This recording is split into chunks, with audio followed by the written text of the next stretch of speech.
They are creepy, they are kooky, mysterious, and spooky. In 1991, the Addams Family crawled out of the shadows of comic strips and television reruns and onto the big screen. The result was a gothic comedy that mixed macabre humor with family love, and it enchanted audiences everywhere. But behind the eerie candlelight and finger snaps was a production filled with strange twists, casting gambles, studio fears, and even supernatural rumors. From Raul Julia's unforgettable Gomez to Christina Ricci's sharp-tongued Wednesday, the movie created legends and changed how Hollywood viewed dark comedy. Here are 20 spooky and strange facts about the Addams Family that prove this beloved film was as bizarre behind the scenes as it was on the screen. He has my father's eyes. Gomez, take those out of his mouth. Number 1. The Addams Family nearly didn't happen. The idea of adapting the Addams Family cartoons into a film wasn't greeted with enthusiasm at first. Scott Rudin, then head of production at 20th Century Fox, pitched the project, but Fox didn't own the rights, which were held by Orion Pictures and tied up with the estate of Charles Addams and his widow. It was only after orchestration of a rights deal, coupled with Rudin's tenacity and Orion's willingness to proceed, that the film moved forward. What seemed like a nostalgic quirk eventually became a gothic-infused hit, against all odds. Number 2. Raul Julia elevated Gomez into pop culture royalty. Raul Julia's masterful portrayal of Gomez Addams turned a quirky patriarch into an unforgettable cultural icon. His electrifying energy, theatrical charm, and sheer commitment to the role gave Gomez a magnetic presence that remains definitive, so much so that later actors, including Tim Curry, who played Gomez in Addams Family Reunion 1998, are often compared to Julia's irreplaceable performance. Anjelica Huston, who starred opposite Julia, fondly recalled him as the perfect gentleman who consistently entertained the cast between takes with spontaneous operatic renditions. His grace on set and off was as memorable as his performance itself. Number 3. Anjelica Huston endured intense physical costuming for Morticia. Anjelica Huston's transformation into Morticia wasn't glamorous behind the scenes. It was physically demanding. To achieve that impossibly sleek, stylized silhouette, she wore a rigid metal corset that restricted her movement so severely she often couldn't sit or lie down between takes. Come afternoon, I could be prone to a really good headache from my various bondages, she recalled about the Daily Toll. The makeup team also used elastic straps and face suspenders glued across her temples to pull her eyes upward, creating Morticia's haunting, goddess-like look. These straps often snapped at the slightest turn of her head, resulting in makeup and wig repairs that stretched the filming day even longer. Despite the physical strain and headaches, Huston delivered a poised and unforgettable performance. Number 4. Christina Ricci helped shape the story. At just 10 years old, Christina Ricci showed uncanny instincts for storytelling. During production, she passionately argued that Uncle Fester should not be revealed as an imposter, a twist the script originally planned. Director Barry Sonnenfeld and the producers were so struck by her conviction that they rewrote the ending, making Fester truly part of the family. This bold change not only gave the film its emotional core, but also strengthened the Addams' theme of unconditional love and belonging. Ricci's influence didn't stop there. Her sharp, deadpan delivery and natural darkness helped elevate Wednesday into one of cinema's most iconic child characters. Even as a child actress, her presence commanded attention, stealing scenes from veterans and shaping the gothic wit that defines Wednesday Addams to this day. Number 5. Thing was played by a real actor. That crawling hand called Thing was not just a clever effect. It was brought to life by magician and sleight-of-hand expert Christopher Hart, whose fluid movements gave the hand its uncanny personality. Hart spent long hours in uncomfortable positions, crawling on his knuckles, squeezing through tiny trap doors, and hiding beneath furniture, all so Thing could glide seamlessly into a scene. Special platforms and hidden tunnels were built into the sets to allow him to perform without being seen. It was grueling work, and sometimes his hand would cramp or swell from the strain, but his skill made Thing feel like more than a prop. In fact, audiences often forgot it was an actor at all, believing instead that this loyal, disembodied servant had a mind of its own. Hart later said the challenge was not just about crawling convincingly, but about giving Thing emotion, making a single hand feel nervous, joyful, or protective, which is why Thing remains one of the most beloved characters in the Addams Family legacy. Number 6. The mansion was not real. The Addams Mansion looked like a place you could get lost in for days, but in truth, it never existed. Every inch of it was constructed on Hollywood sound stages, from the cobwebbed hallways to the towering staircase. The exterior shots were created with miniature models and matte paintings that blended seamlessly on film. Production designer Richard McDonald wanted the house to feel like a character in its own right, gothic, mysterious, and intimidating, yet filled with charm and warmth that reflected the Addams family's odd sense of home. Even the details were deliberate. Hidden trapdoors, oversized portraits, and eerie lighting gave the illusion that the mansion had centuries of history. In reality, the sets were torn down as soon as filming wrapped, leaving only blueprints, photos, and memories. Fans often express shock when they learn that one of the most iconic haunted houses in film was never a real building at all, just movie magic, crafted to perfection. Number 7. The set was constantly darkened. Cinematographer Owen Roizman worked tirelessly to give the Addams Family its signature Gothic storybook look. He bathed the sets in heavy shadows, using blue and gray tints that created a moody, otherworldly glow. Fog machines pumped mist through the mansion halls, making every room feel mysterious, as if the Addams home existed on the edge of reality. The darkness was so intense that cast members occasionally tripped over furniture or missed their marks during rehearsals, unable to see clearly. Raul Julia even joked that he felt like Gomez was dueling in a cave. Yet this intentional dimness gave the movie a visual style that balanced creepy and comedic perfectly. It made the Addams Mansion feel alive, as though the walls themselves were part of the joke, hiding secrets in the shadows. The choice to embrace such dramatic lighting helped the film stand out from other family comedies of the era, turning the mansion into one of cinema's most iconic homes. Number 8. The budget and future nearly collapsed mid-production. Production was well underway when Orion's mounting financial troubles forced a drastic decision, selling the U.S. distribution rights, and effectively the film, to Paramount. The filmmakers found out only through a news outlet. Paramount then took over completion and distribution stateside, saving the Addams Family from production limbo and ultimately helping it become the beloved cult hit it is today. Number 9. The cast developed genuine camaraderie. The Addams Family ensemble was celebrated for enduring connections both during production and long after the camera stopped rolling. At the Los Angeles Comic-Con on October 5, 2024, several principal cast members, including Anjelica Huston Morticia, Christopher Lloyd, Uncle Fester, Christina Ricci, Wednesday, Jimmy Workman, Pugsley, and Carol Stroiken, Lurch, came together for a rare and heartfelt reunion panel. The gathering was particularly poignant as it marked the first time these actors had appeared together at any fan convention. During the panel, Anjelica Huston fondly recalled her late co-star, Raul Julia, describing him as the perfect gentleman who was always the first on set and the last to leave.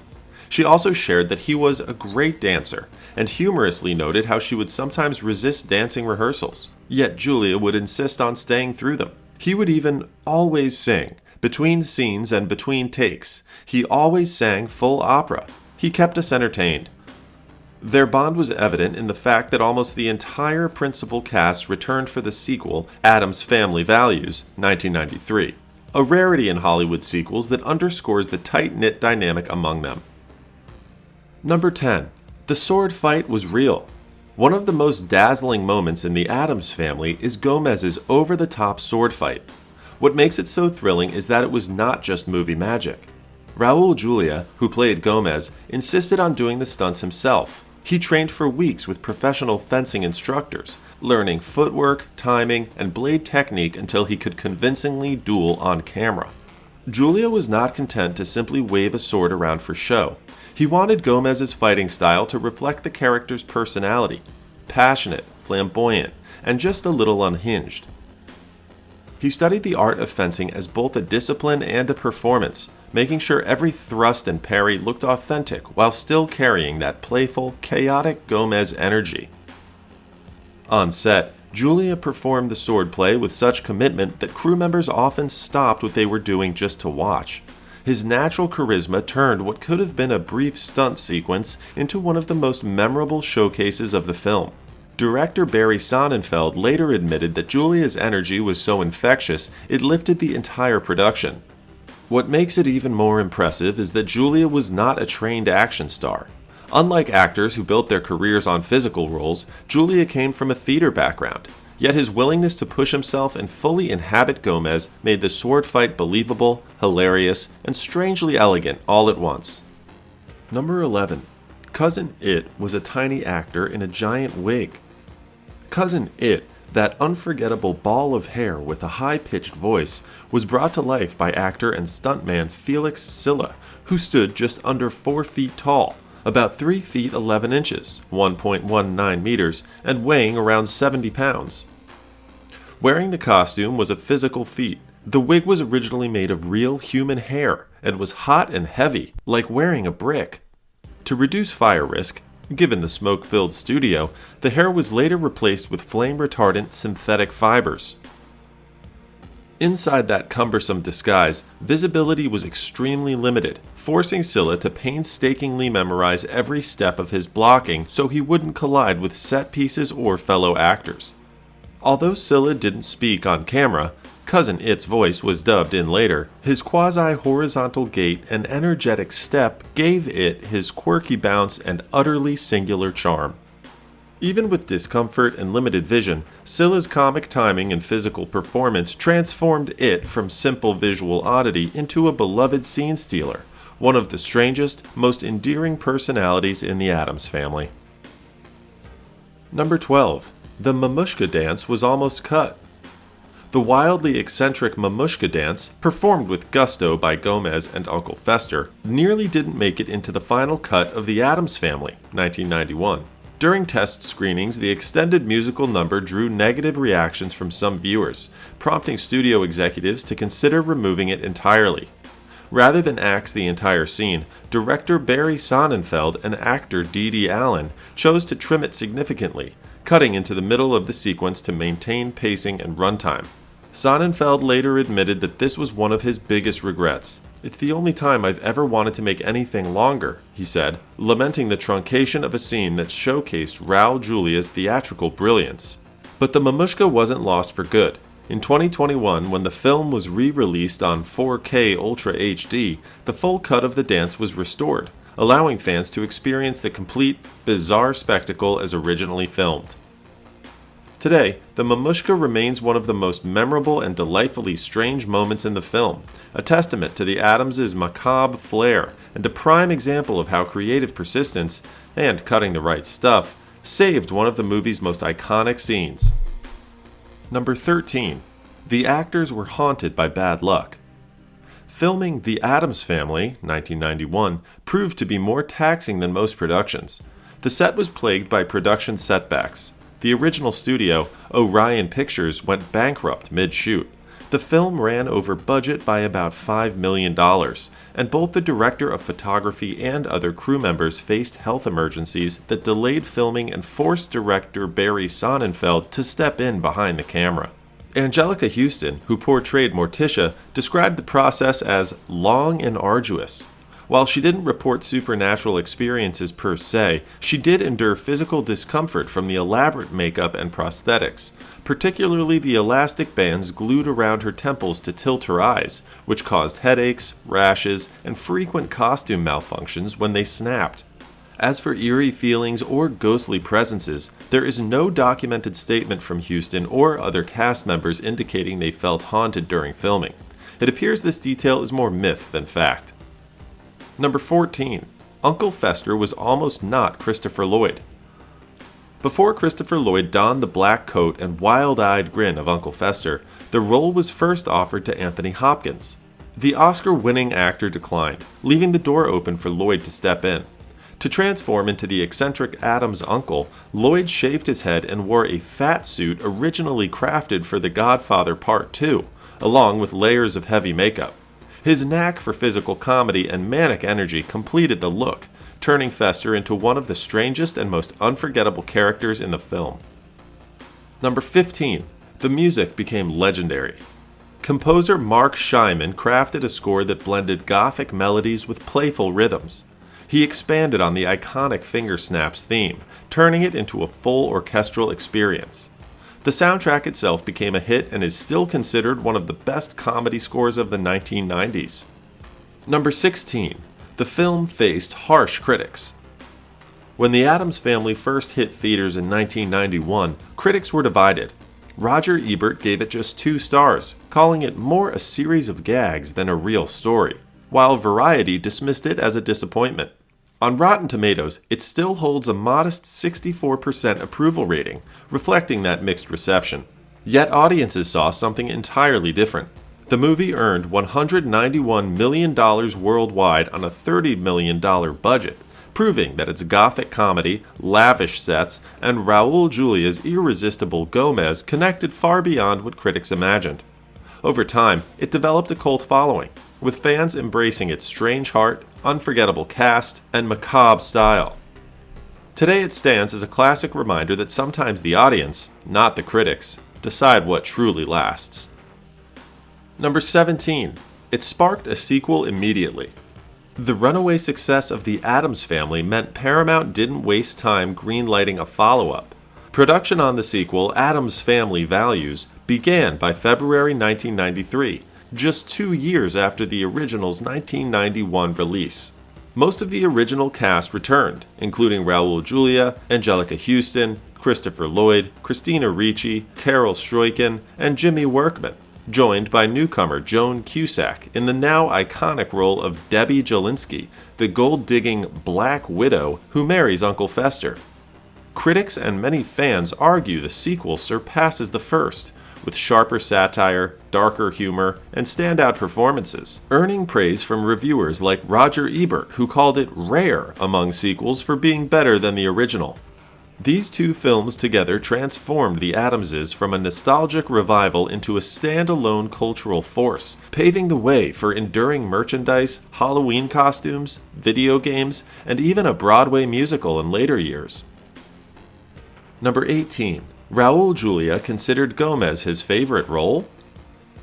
Raul Julia, already renowned in theater and film, found a unique joy in playing Gomez Addams. He was drawn to the role for its theatrical flair, irreverence, and the chance to express boundless love for Morticia, capturing humor in heartfelt devotion. Julia once said he was attracted to the role because of its irreverent tone, noting that even his depressions are wonderful. Though no public record names Gomez as his favorite role, his glowing energy on set, playful charm, and commitment make his performance enduringly vivid. Number 19. The makeup process took hours. Transforming into the Addams clan was a daily marathon in the makeup chair. Anjelica Huston spent about 2 hours each day having her face reshaped. Elastic straps lifted her eye corners, causing frequent headaches that required time-consuming reapplication. Meanwhile, Joan Cusack wore upper and lower dentures to adjust her jaw, and Christopher Lloyd had dental plumpers added to restore facial fullness after weight loss. Though less detailed in records, it's clear that Lloyd's transformation into Uncle Fester required layers of bald cap, pale makeup, and prosthetics, and Christina Ricci's Wednesday demanded a chillingly pale, unchildlike appearance. These laborious routines were part of the ritual that turned ordinary actors into the extraordinary family we know, and by filming time, they had fully become the Addams clan. The release of the 1991 film did more than entertain audiences. It reignited an entire cultural movement. Charles Addams's original cartoons were rediscovered by new generations, while reruns of the 1960s television series gained fresh attention. Suddenly, the Addams clan was everywhere again. Merchandising exploded, from lunchboxes and board games to action figures and t-shirts, and every Halloween saw a surge of Morticias, Wednesdays, and Uncle Festers roaming the streets. The movie reminded people that the Addamses were more than just a quirky sitcom family. They were timeless symbols of embracing individuality, celebrating the macabre with humor, and showing unconditional love in unconventional ways. The success of the film redefined the Addams Family for the 1990s and beyond, ensuring their place in pop culture history alongside the likes of Batman and Star Wars. Even today, echoes of the 1991 revival can be felt in adaptations like the animated films and Netflix's Wednesday, proving that this spooky family never truly dies. Number 20. Oscar nod for costume design. The Addams Family, 1991, earned a 1992 Academy Award nomination for Best Costume Design, Ruth Myers. It lost to Bugsy. Bonus fact for the true creeps. The iconic finger snaps were almost replaced with a new theme song, but test audiences revolted. The Addams Family was never just a comedy. It was a celebration of being strange, of loving the unusual, and of finding joy in the shadows. Its survival reminds us that even the weirdest and most unlikely dreams are worth fighting for, because sometimes the strangest stories leave the strongest mark. If you want more strange and weird movie stories, please like and subscribe. After all, what is normal anyway? This is Strange Flick Facts, where we uncover the bizarre truths behind your favorite films.